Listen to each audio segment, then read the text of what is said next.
Ito daw ay isang malaking pagkakamali ng SMNI at yung programa nga na nag-interview dito kay Isko Moreno. Nabasa na yan ni Isko Moreno bago pa man siya sumalang dyan sa interview na yan.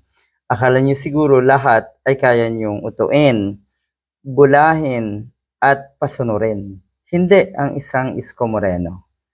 Sa interview kay Isko Moreno sa SMNI, nakilalang Maka Duterte, ang SMNI Maka Duterte, ay kita na parang gusto daw ipasok ang naratibo ng mga Maka Duterte kay Isko Moreno, ngunit hindi nila ito nakumbinsi. Plano daw pala talagang utuin na itong mga host na ito, etong si Isko Moreno. Siguro, pinagbigyan na rin ni Isko Moreno at inisip niya na, kaya ko to. Babalik ta rin ko ang sitwasyon. Kayo ang ipahihiya ko. Ayan, napahiya. At sa ngayon, mukhang ayaw na daw, gusto na daw i-ban na itong SMNI si Isko Moreno.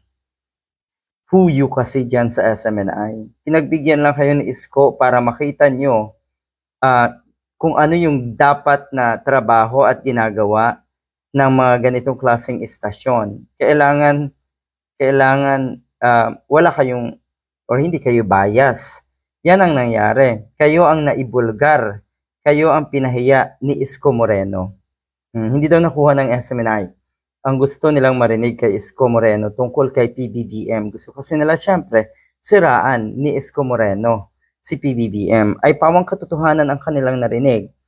Kaya napakasaklap at napakasakit yon para sa kanila. Ito daw yung pinakamasayang interview sa kasaysayan. Well done, Yorme, Mayor Isko Moreno. Sablay itong mga DDS dahil sa mismong sahimpilan daw nila, aray, pakak. Naisahan daw sila ng isang Isko Moreno. Ayan, gusto na daw itigil yung interview sa kalagitnaan. Kasi daw napakasakit na talaga sa dibdib na itong mga nag-i-interview na alam naman natin walang kakayahan, mga nagdudunong-dunungan. Akala mo talaga mga journalist, pero yan ay mga olats. Yan na lang kasi ang kaya ng SMNI. Hindi na yan papatulan ng mga totoong journalist, yung istasyon na yan. Hindi na yan kakagatin ng mga matatalino na journalist or media personality.